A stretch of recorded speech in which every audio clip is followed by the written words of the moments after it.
It was an epic moment in the decade of the 1960s when a generation of young people in the Haight Ashbury waved a rebellious flag in the face of mainstream America and tried to create a new world order.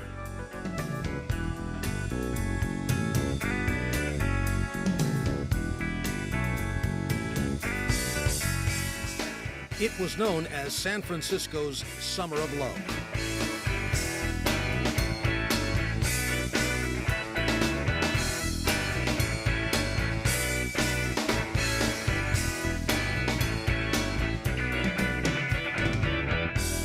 The Summer of Love was both a period of time and a state of mind. To some, it was defined by the months of June, July, and August in 1967. But to many others, the Summer of Love was also about the larger experience of the Haight Ashbury in the mid-60s.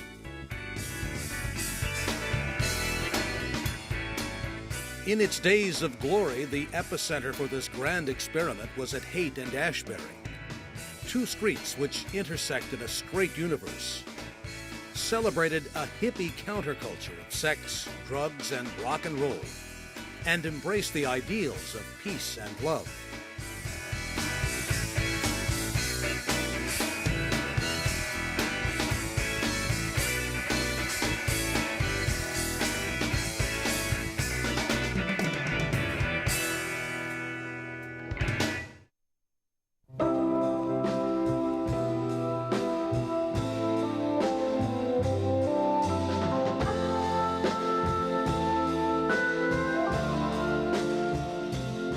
The hippies were offered inspiration by the beat generation of the 1950s, by legendary figures Jack Kerouac, Allen Ginsberg, Neil Cassidy, and Michael McClure. We skip the light fandango. Beatniks who felt restless and alienated and rebelled against the nuclear age and consumerism. I was feeling We beats, we outspoken ones, we politically active ones, were the elder statesmen for these young people. We were given, we had their respect, and they often came to us for advice or for our thoughts. On the other hand, I'm impressed at how much I learned from them. Hey people, now smile on your brother, let me see you get together, love one another right now. The Haight Ashbury was a neighborhood of cheap rents and old Victorians, a melting pot of students, artists, the working class, and beats from North Beach.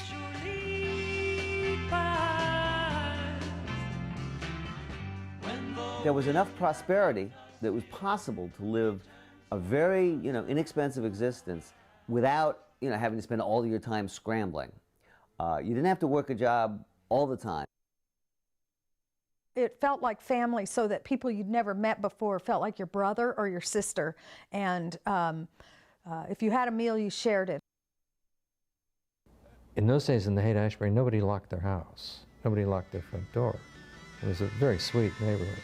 See that girl barefoot in the lawn, whistling and singing. Located next to Golden Gate Park, the neighborhood was nicknamed the Hashbury. For the disaffected, it was a New Age bohemia. What you had was what became known as the land of the hippies. We were all artists, we were all young, we were all exploring, we were all getting high together.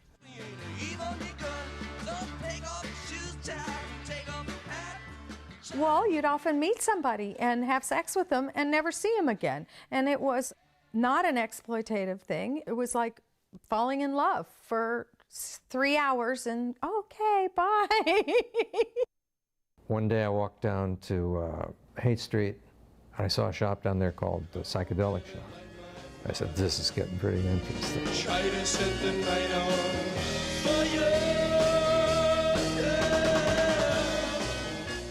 The Psychedelic Shop was run by the Thielen brothers, Ron and Jay, hippies who believed deeply in the counterculture.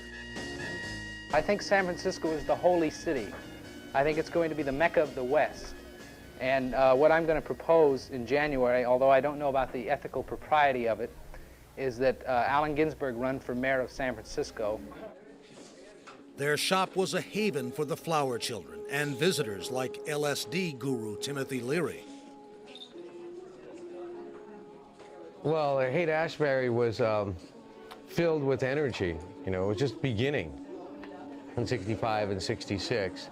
Everybody was starting to discover themselves, really, you know, and psychoactive drugs were starting to appear.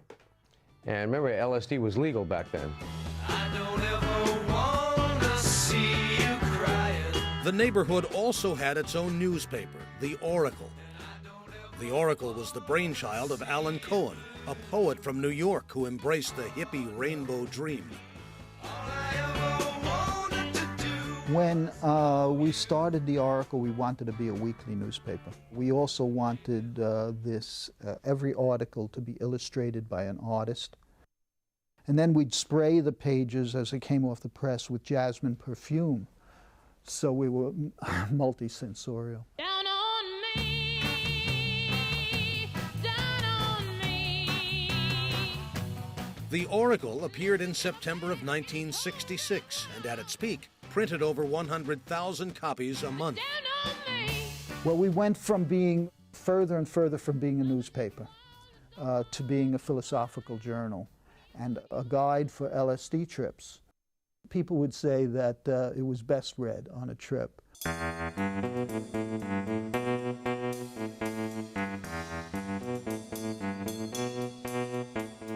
Based on simple notions and innocence, the Haight Ashbury community offered a nurturing environment. The flower children believed that life on the planet could be cherished. And there was a lot of idealism. Ray Slick said, you know, we believe that if we just took enough drugs and played enough music and danced enough, we could end the war, end racism, end sexism. We were in love with discovering ourselves. Basically, it was a moment of discovery where we cast off the generation of our mothers and fathers. It was about joy, and there was this period where it was really genuinely joyful.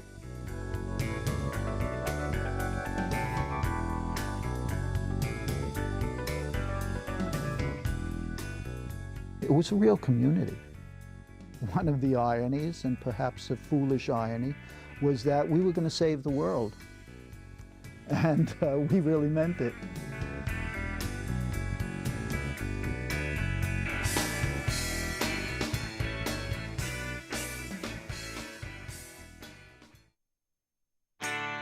Next on The Summer of Love, the music of Janis Joplin and the Grateful Dead.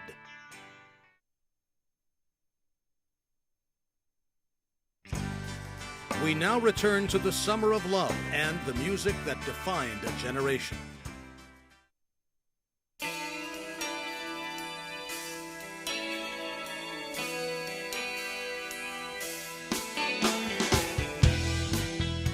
In 1967, Rolling Stone magazine described San Francisco as the greatest rock and roll city in America. Another writer described the scene as a mixture of psychedelic blues, electric folk, and cosmic country rock. The list of local pioneering bands was endless. The Beau Brummels, Moby Grape, the Charlatans, the Mojo Men, the Paul Butterfield Blues Band, all of them rebellious, evangelicals creating the psychedelic age of acid rock and the San Francisco sound. The roots of this music came out of the Bay Area's folk scene and coffee houses where musicians played blues and bluegrass, and were influenced by beat culture, the Beatles, and the emerging sound of electric rock. And then the Rolling Stones did a couple of shows, one in particular in May of 1965 at the San Francisco Civic Auditorium. And by the time that was done, all those folkies are going, so where do I find an electric guitar and how do you turn it on? It's no secret how strong my love is for you. The real rock and roll story started in August of 1965 with Marty Balin. Tell you what I'll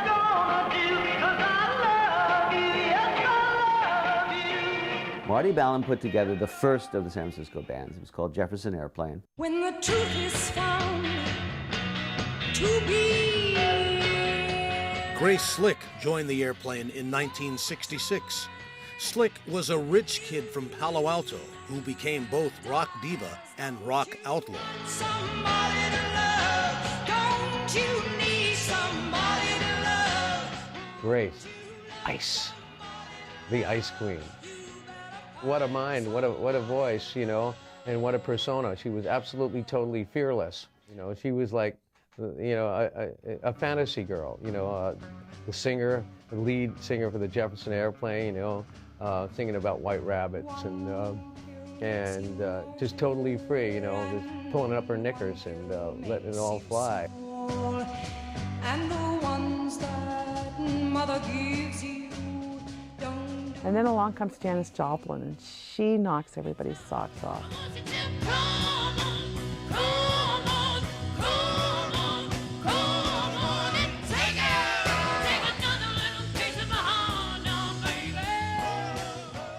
And the San Francisco scene was really born there, and with Quicksilver and the Grateful Dead, those were the big four.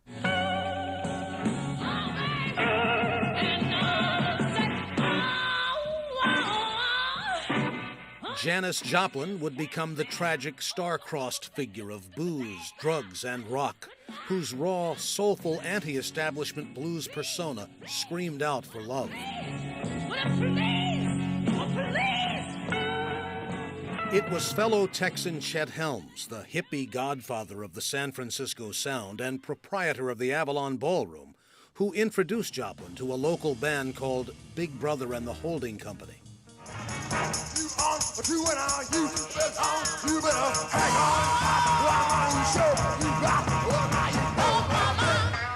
The moment she started singing with us, you know, I felt like, well, number one, she was perfect for the group. She had this raw quality. She had blues sensibilities, and also we felt that she could easily go into the rock thing. She was a wild girl, but she made being a wild girl okay. And we all just loved her to death. She was a wonderful girl. She sang and everybody stopped everything they were doing to listen to her sing. You couldn't not listen.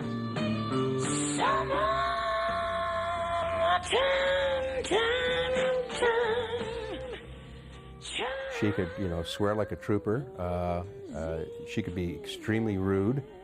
But she could be extremely funny. I mean, she just was all over the place. She was at times a joy to work with, you know, and at other times a pain in the ass. In the days before the Grateful Dead became rock stars, they were known as the Warlocks, playing in a variety of Bay Area joints and dives. Living in the Haight Ashbury, the Dead identified with the hippie community, playing for free in the Panhandle near Golden Gate Park. It's what they believed the music was about. We were on a mission to make a better world. We thought that Grateful Dead music was the antidote for hate, for fear, and could lead people into the light. The Grateful Dead fairly soon, in the fall of '66, moved into 710 Ashbury Street. And literally, they didn't lock the front door. People did walk in and just say, "Hi, you know, I'm looking for Jerry." I mean, they were part of the community. Guitarist Jerry Garcia came from San Francisco, attended Balboa High School, served in the Army, and always wanted to be a musician. Nobody wants to get hurt. Nobody wants to hurt anybody. We would all like to be able to live an uncluttered life, a simple life, a good life. Jerry Garcia, smart, loving, inventive, intuitive, my best friend. I mean, you'd walk downstairs in 710, he'd be sitting down there smoking a joint, playing all day. I mean, we played from morning till night with a guitar in his hand.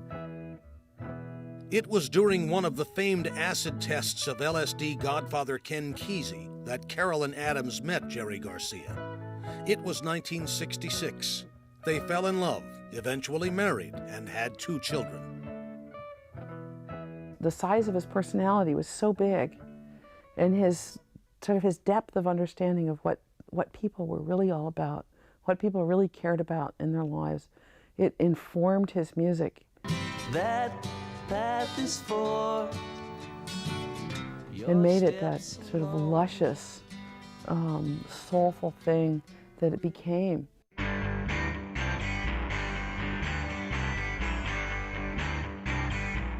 In the days before stardom, the bands played at different venues in San Francisco, the Matrix and Longshoremen's Hall among them. It was all about the music, the drugs, the camaraderie, and performing live on stage for the hippie faithful.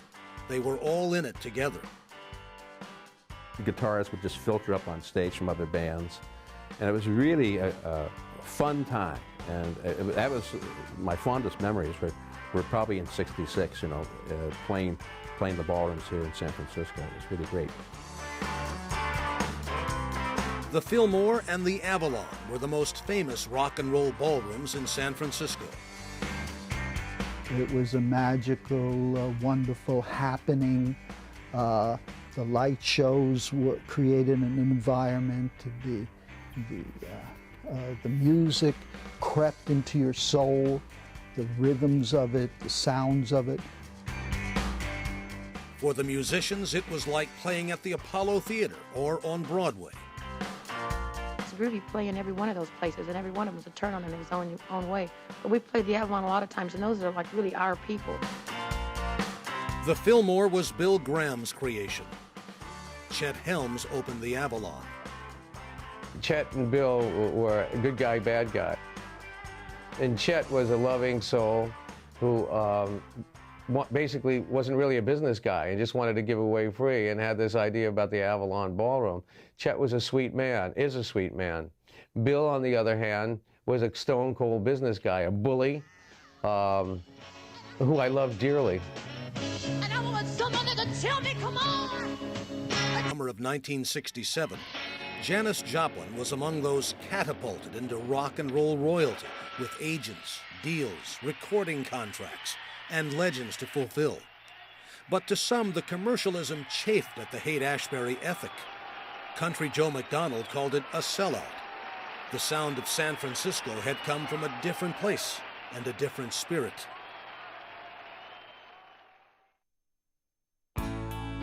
Next on The Summer of Love, the drug scene in the Haight Ashbury.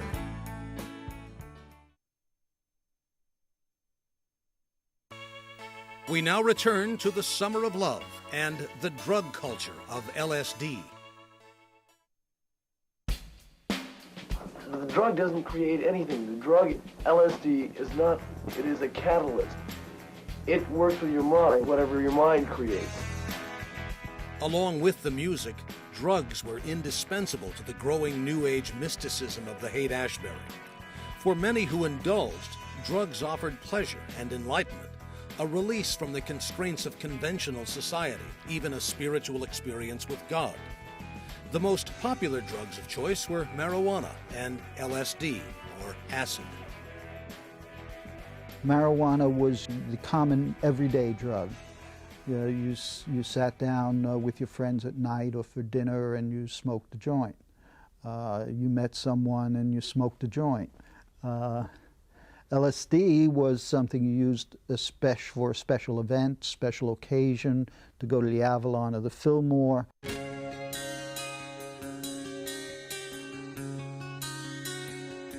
Probably everybody in the dance was high. Probably 90% of the people in the dance were high on LSD. Not only did I indulge in it, I reveled in it. Perhaps every night, you know, almost every night we played, we were high. And that's what really formed this music. We could have never done it straight. There's no way. And there was a girl who took off her clothes now. That was one of the first times I've seen someone on stage trying to get naked, you know.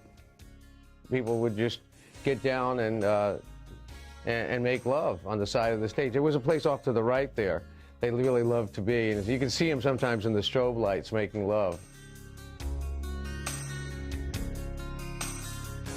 Some of my trips had to do with coming back to a crystalline consciousness where everything seemed pure and new and innocent, like a Garden of Eden. So all of a sudden, by taking a pill, under the right conditions, you could experience that in a few hours. The commencement exercises for LSDU will be held at Winterland on Monday night. That's Halloween. Author Ken Kesey was among the first and most important advocates of the hallucinogenic benefits of acid consciousness. Neil Cassidy is going to be passing out the diplomas. I am just kind of helping put it together. Ken Kesey was an Oregon farm boy and champion college wrestler who wrote the best-selling novel One Flew Over the Cuckoo's Nest. He was introduced to LSD in government-sponsored experiments as a graduate student at Stanford University in the late 1950s. Timothy Leary could say, turn on, tune in, and drop out, but Ken Kesey actually put the LSD in the punch and played the Grateful Dead music.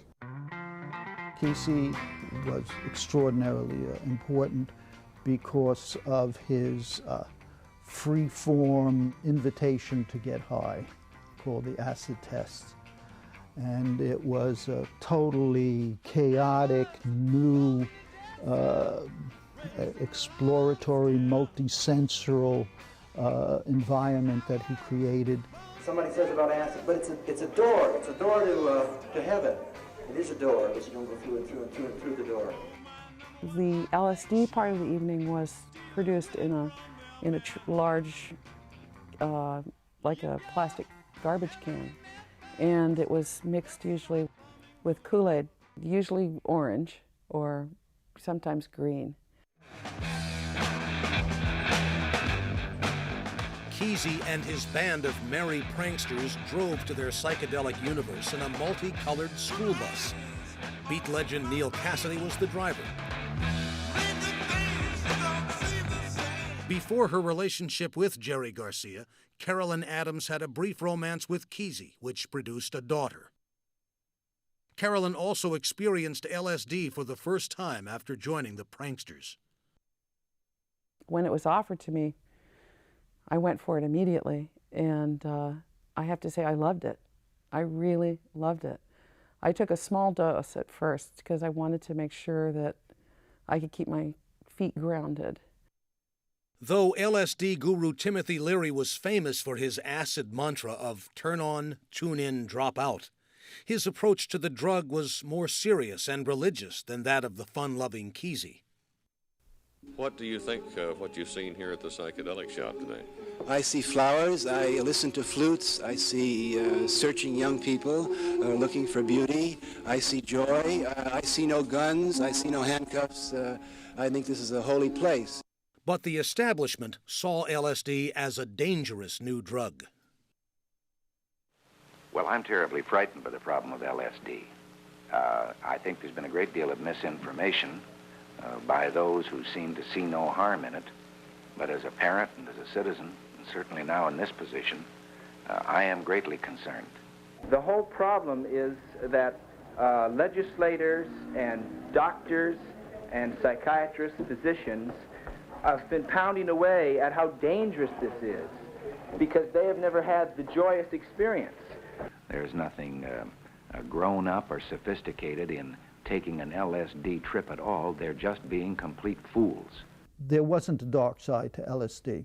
There's a dark side to human beings. And so if someone was really immersed in their dark side, it could hurt them.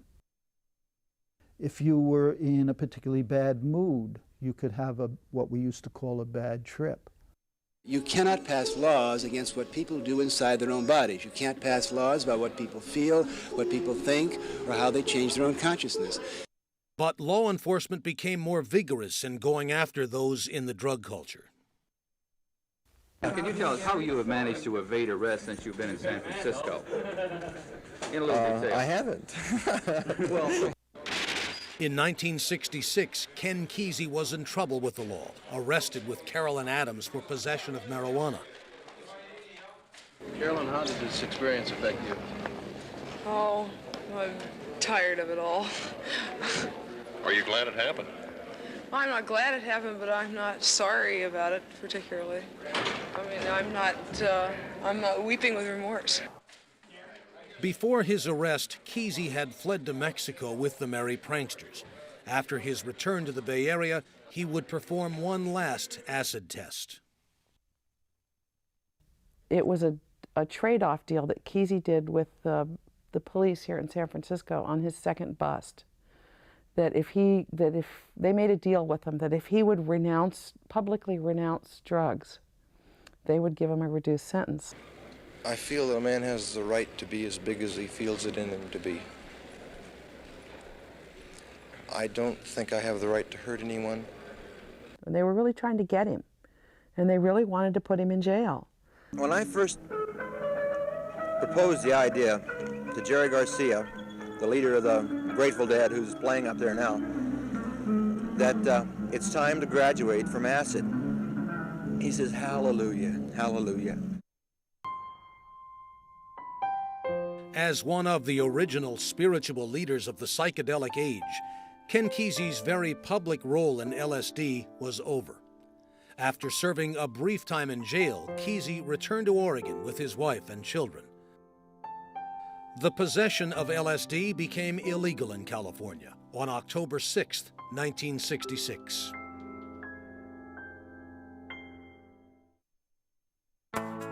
Next, on the Summer of Love, the Flower Children overwhelm the Haight.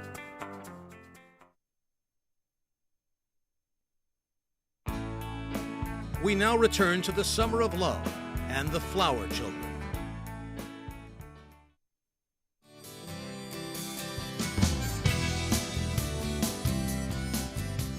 If there was a preface to the spiritual days of the Summer of Love, it happened on January 14, 1967, in the polo fields at Golden Gate Park. This gathering of the tribes was officially called the Human Be-In, proclaimed as a landmark celebration of love, liberation, and unity of mankind. Oracle editor Alan Cohen was one of the organizers. It was a beautiful day in January. The day had been picked by an astrologer, and it wasn't raining. According to estimates, some 20,000 people came that day.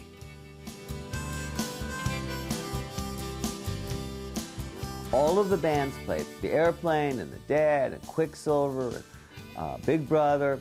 The Poets read. See, there was that conscious connection back to the beat scene. Michael McClure and Allen Ginsberg and Leary.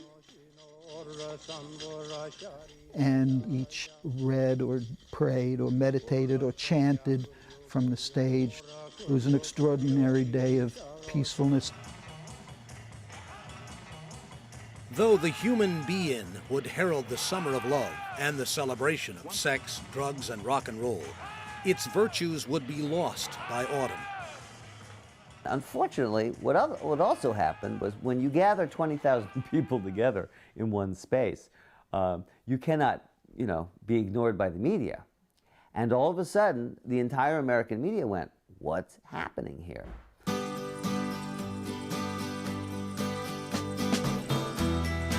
If you're going to San Francisco,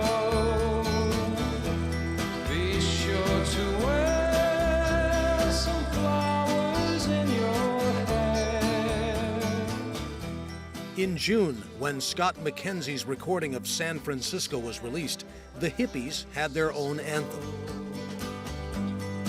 You're gonna meet some gentle people there. A westward migration from all across America brought thousands of curious young people to the Haight. The Council for a Summer of Love proclaims a Summer of Love in the city of San Francisco. We believe that Haight Ashbury is the focus of a universal spiritual awakening. The Summer of Love is an expression of this awakening. We call upon the world to help us celebrate the infinite holiness of life. Everything turn, turn, turn. There is a season, turn, turn, turn. It was a wild time. It was a time when anything could happen. And people would meet people serendipitously on the street, and you'd have a new best friend, 3 or 4 times a day. And that was like magic. You could just walk up to anybody and talk to them, and it was okay. As if all souls weighed the same, that everybody had the same common intent, that the intent was to learn how to live better on the planet. There's something happening here, but what it is ain't exactly clear. There's a man with a gun over there. Summer of Love, big, rosy event, and there were worms crawling around in the rose, and some of the petals were missing, but it was a rose, and it was a beautiful rose. The best way for people to get to know the hippies and find out where we're really at is to get out of their cars, roll down the windshields, get out, and walk on the street. Don't open the door, just roll down the windshield. Would a hippie take us straight to lunch? Sure. We'd love to. Come on down. The neighborhood also became a must-see tourist destination. The Beatles' George Harrison and his wife toured the Haight. But to the straight world of outsiders, it was seen as a kind of zoo and freak show, a stop on the Gray Line bus tour. The favorite pastimes of the hippies, besides taking drugs, are demonstrations and partying. The hippies is often a strange world in which they live in. They take many trips. And the trip of the hippies is generally an unusual one. The media came as well. National magazines, newspapers, and television crews, all in search of their version of the Haight Ashbury. CBS News, without any flowers in its hair, is in San Francisco because it gained the reputation of being the hippie capital of the world. We knew that in the summer, because of all the publicity that would happen, that the youth of America would come to the Haight. And we tried to provide services for them, food, churches helped. The city wouldn't help at all. And we figure about 100,000 people came through at least. Everyday life in the Haight became overwhelming. A radical street group called the Diggers set up a shelter for the growing population of homeless. The Diggers also distributed food in the Panhandle. They believed, and I think rightly so, that everyone in America could be fed, and that was an inalienable right. And they gave free food away. You could come and get food for free from the Diggers. I just cussed until I passed out. How long is he going to be out? I don't know, it depends on how much he did it. The Haight Ashbury Free Clinic opened to take care of the alarming number of young casualties. Dr. David Smith was the founder and saw a neighborhood in crisis. What happened a lot was that they all came, they heard the song, Summer in San Francisco, put a flower in your hair. So they came out with bare feet and no clothes, and it's foggy. And they would step on things, get infections in their feet, and they get cold, and they get pneumonia, and they get sore throats. And then it was the Make Love Not War, but the second slogan we came up with was Love Needs Care, because they had a tremendous amount of venereal disease. It was the transient scene there really weighed down the community activism part. So many kids came that there just wasn't even room to sit down on the sidewalk anymore after a while. And people were hungry, and they began to be preyed upon by, the less savory elements of city life.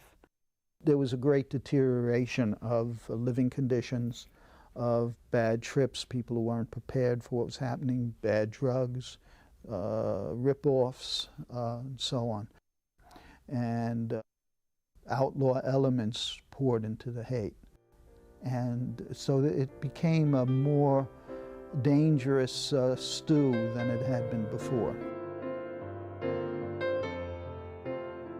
Well, it's like any small and really quite modest environment or ecosystem. If you overload it, you destroy it. And by the summer, it was destroyed. The Diggers said it's time to bring it to an end. And the Diggers staged a ceremony which was called the Death of Hippie.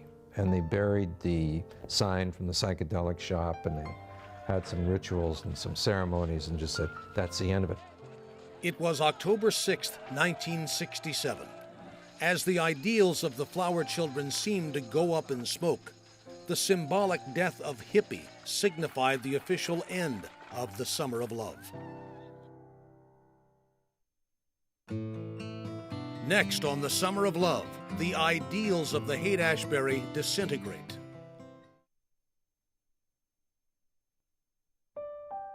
We now return to the Summer of Love and the end of a dream.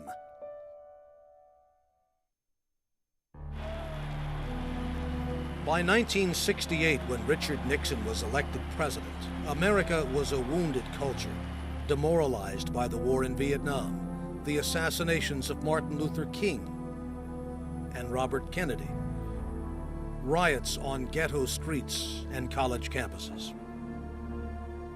And that really brought a aura of despair, where before there was an aura of hope and potentiality.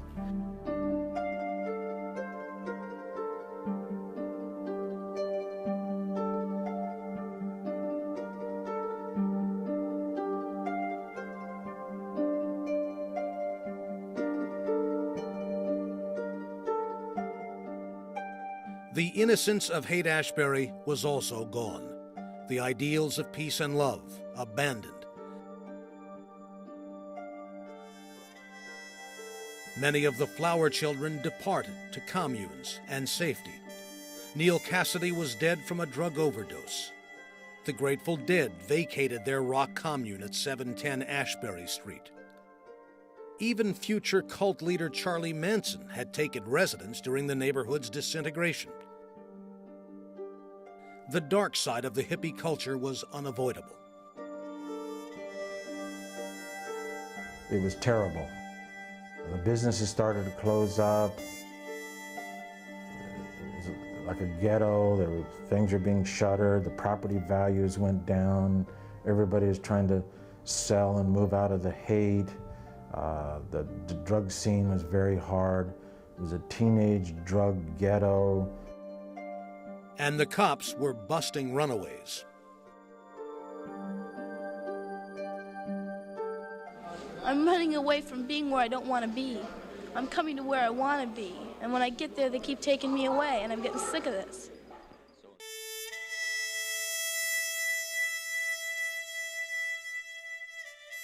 You didn't see that many hippies anymore. You know, you didn't see the colorful costumes that people wore on the street.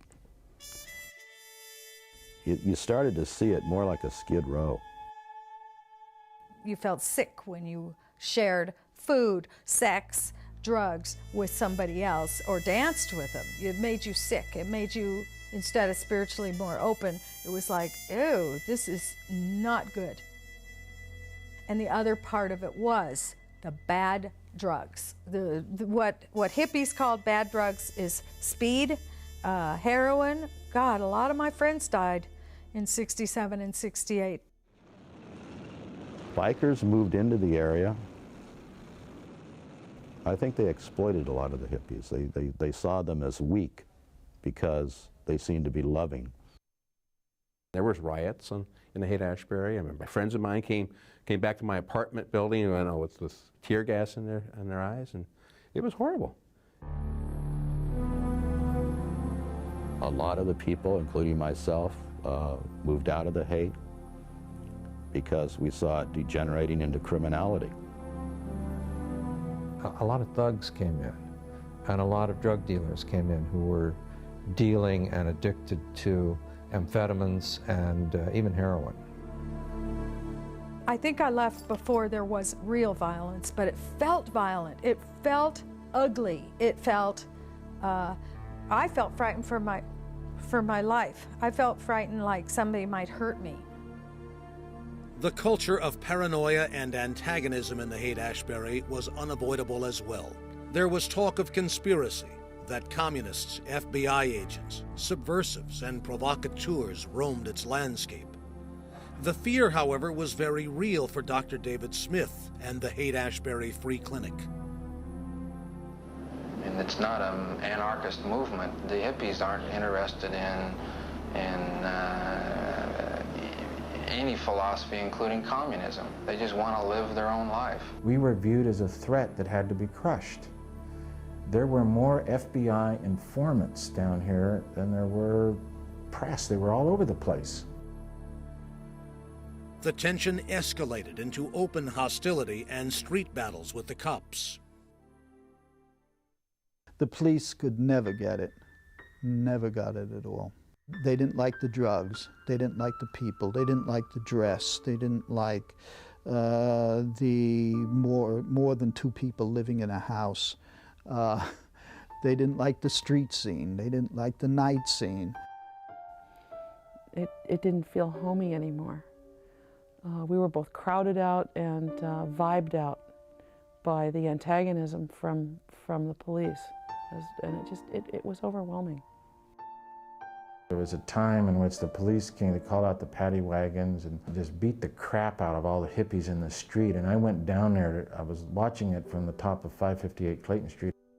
And I remember going down there with my medical bag because they were just beating the crap out of this long-haired kid. And the police said, "Do you want some of this?" And they chased me back up with sticks, actually hit me in the back. But all we did as a manifestation of our protest was take care of poor people without profit. I mean, that doesn't seem to be so un-American. And yet everybody that questioned the establishment got labeled. If the Summer of Love was a failed experiment, too idealistic for its own good, its legacy continues to offer hope and promise. Young people wanted a new society, a new way of life. You know, the Haight Ashbury to me was like I'd like to see America in the future. There's a tremendous lesson to be learned from it, which is that we can tolerate diversity. Ideals of the Haight said that people would basically rather be peaceful and loving than the other way around. It was so fresh every day. You know, that feeling that anything can happen, it's magical. We saw a world at peace. We saw brotherhood and sisterhood as being fundamental to it, and we lived that dream.